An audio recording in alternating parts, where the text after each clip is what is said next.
मागच्या जन्माचा हिशोब या जन्मात कसा मिळतो? गरुड पुराण रहस्य.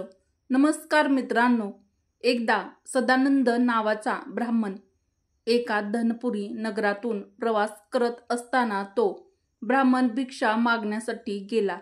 मोठमोठ्या महालात आणि गावात सदानंद ब्राह्मण भिक्षा मागण्यासाठी गेला, पण त्याला मुठभर धान्य देखील कोणी दिले नाही.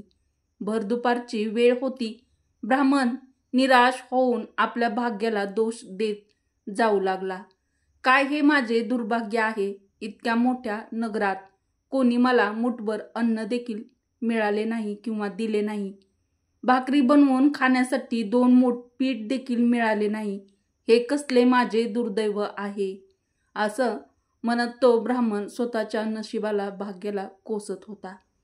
इतक्यात एक सिद्ध संताची नजर त्याच्यावर पडली. त्या संतांनी त्या ब्राह्मणाचे सर्व बोलणे ऐकले होते. ते संत खूप विद्वान संत होते. ते म्हणाले, ब्राह्मण, तुम्ही माणसांकडून भिक्षा माग. प्राण्यांना काय माहीत की भिक्षा देणे काय असते. ब्राह्मण स्तब्ध झाला आणि म्हणाला, हे महात्मा, तुम्ही हे काय म्हणत आहात? मी फक्त मोठ्या महालात राहणाऱ्या लोकांकडूनच भिक्षा मागितली आहे. संत म्हणाले, ब्राह्मण, असे नाही. मानवी शरीरात दिसणारी ही माणसे आतून माणसे नाहीत आहेत. ते अजूनही गतजन्मातील नियमानुसार जगत आहेत. काही जण सिंहाच्या गर्भातून आले आहेत, तर काही कुत्र्याच्या गर्भातून आले आहेत, काही हरणाच्या गर्भातून आले आहेत, तर काही गायीच्या किंवा म्हशीच्या गर्भातून आले आहेत. यांचा आकार नक्कीच मानवी शरीरासारखा असतो, पण यांच्यामध्ये आजपर्यंत मानवतेचा विकास अजिबात झालेला नाही किंवा झालेला नसतो. आणि जोपर्यंत मानवतेचा विकास होत नाही तोपर्यंत यांना दुसऱ्या माणसाचे दुःख देखील कळत नाही. तुम्हाला ज्ञान नाही की तुम्ही माणसाकडून दान मागितले होते. ब्राह्मणाचा चेहरा निराश दिसत होता. तो विचार करू लागला की खरंच हे सिद्ध पुरुष तर खूपच ज्ञानी आहेत. हे तर दूरदृष्टीचे धनी आहेत. संत म्हणाले, ब्राह्मण, मी तुम्हाला एक चष्मा देतो आणि त्या चष्म्यातून तुम्ही जर कोणी माणूस तुम्हाला जर त्या चष्म्यामधून दिसला तर तुम्ही त्याच्याकडून भिक्षा घ्या आणि मग काय होते ते पण. आता ब्राह्मणाने तो चष्मा घातला आणि तो भिक्षा मागण्यासाठी सर्वात आधी गेलेल्या ठिकाणी, जेथे तो भिक्षा मागायला गेला होता त्या ठिकाणी पोहोचला. ब्राह्मणाने संतांनी दिलेल्या चष्म्यातून काळजीपूर्वक पाहिले. अरे, खरेच कोणी कुत्रा आहे तर कोणी मांजर आहे. फक्त त्यांचे रूप माणसाचे आहे, पण शिष्टाचार प्राण्यांचे आहे. तो माणूस असूनही त्याच्याकडे माणुसकी नाही. आता थोडे पुढे जाऊन त्या ब्राह्मणाने पाहिले की एक मोची चपला शिवत होता. त्या ब्राह्मणाने त्याच्याकडे लक्षपूर्वक पाहिले आणि त्याला मानवतेचे वैभव त्या मोचीमध्ये दिसले.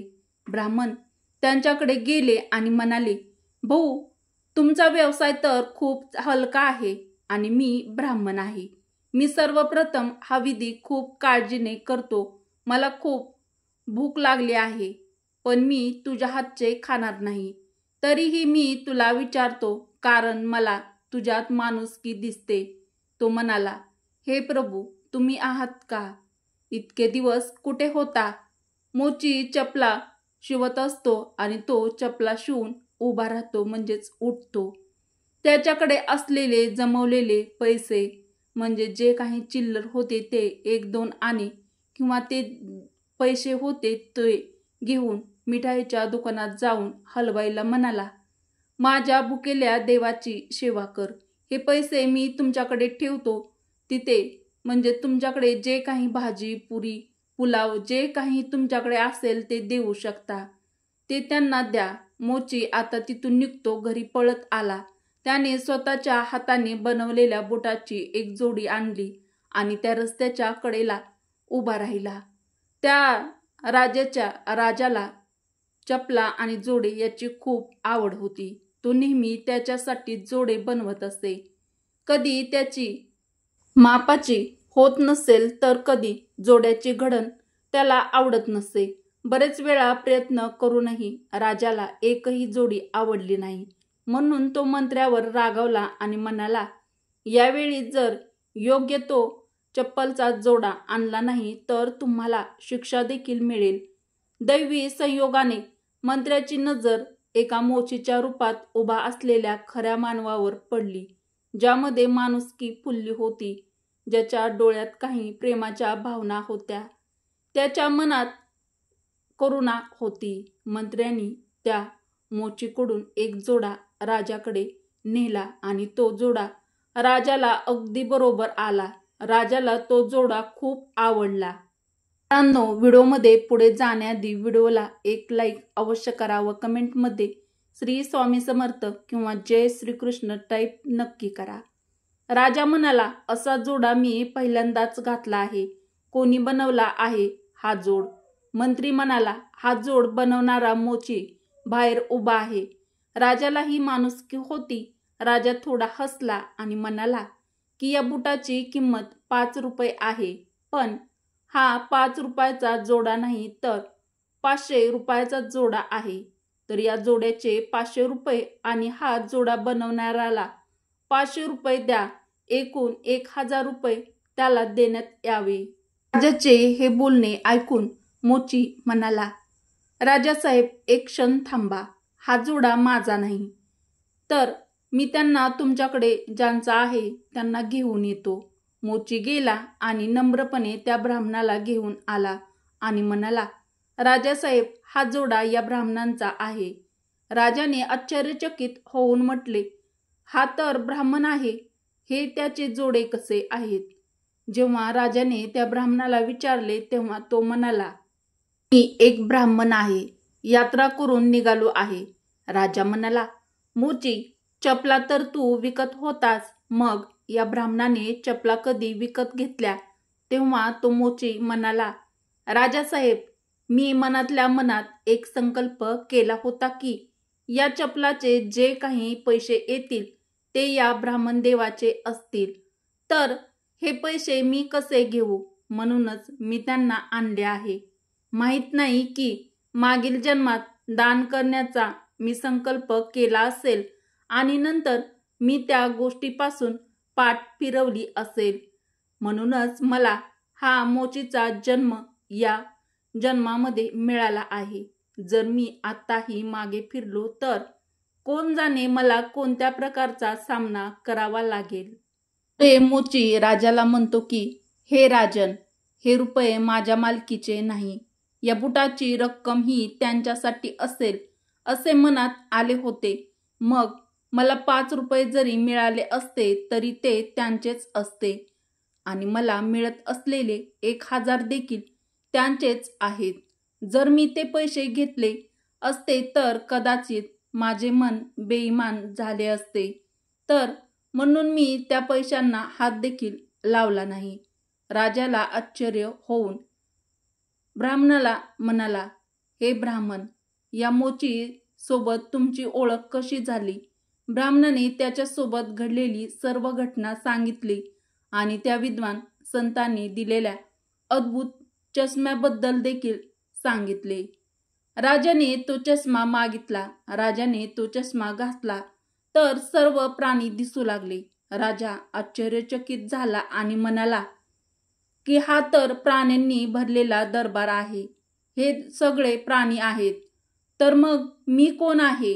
राजाने आरसा मागितला आणि त्यात आपला चेहरा पाहिला तर स्वतः सिंह दिसू लागला.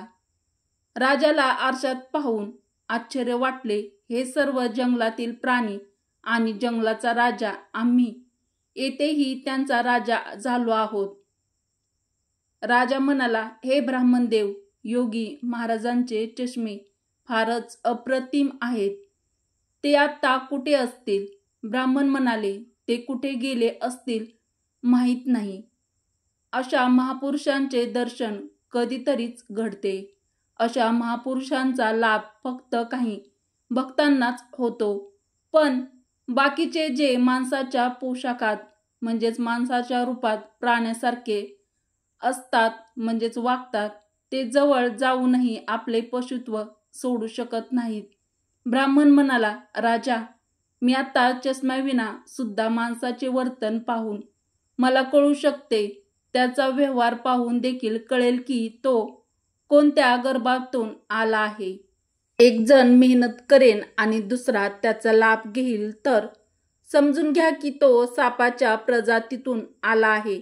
कारण खड्डा खोदण्याचे कष्ट एक उंदीर करतो, पण साप त्याला मारतो आणि आपली शक्ती स्थापित करतो.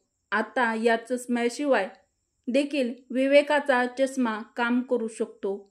इतरांकडे बघण्यापेक्षा आपण सापाच्या योनीतून आलो आहोत की आपल्यात माणुसकी फुलली आहे. पुढे ब्राह्मणदेव राजाला म्हणतात की मग ती मानवता कशी बदलू शकते. हे राजन, तुलसीदास जे म्हणतात, आपण आपल्या वाईट सवयी या सोडूया. आपण आपल्या जीवनामध्ये वाईट सवय दूर केल्या तरच आपल्यातील लपलेले प्राणित्व म्हणजेच पशुत्व बाहेर पडेल आणि तेव्हाच आपल्याला त्याची किंमत समजेल. तुमचा वेळ आल्यावर तुम्ही प्रत्येक क्षणाला साथ ठरविल्याशिवाय गप्प बसणार नाही. माणुसकीचे संस्कार घडवून आणा.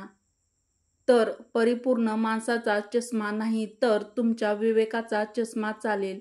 आणि हा विवेकाचा चष्मा मिळवण्याची युक्ती सत्संगात सापडते. तर मित्रांनो, आपल्याला ही माहिती व ह्याची कथा आवडल्यास व्हिडिओला लाईक केलं नसेल तर लाईक देखील नक्की करा.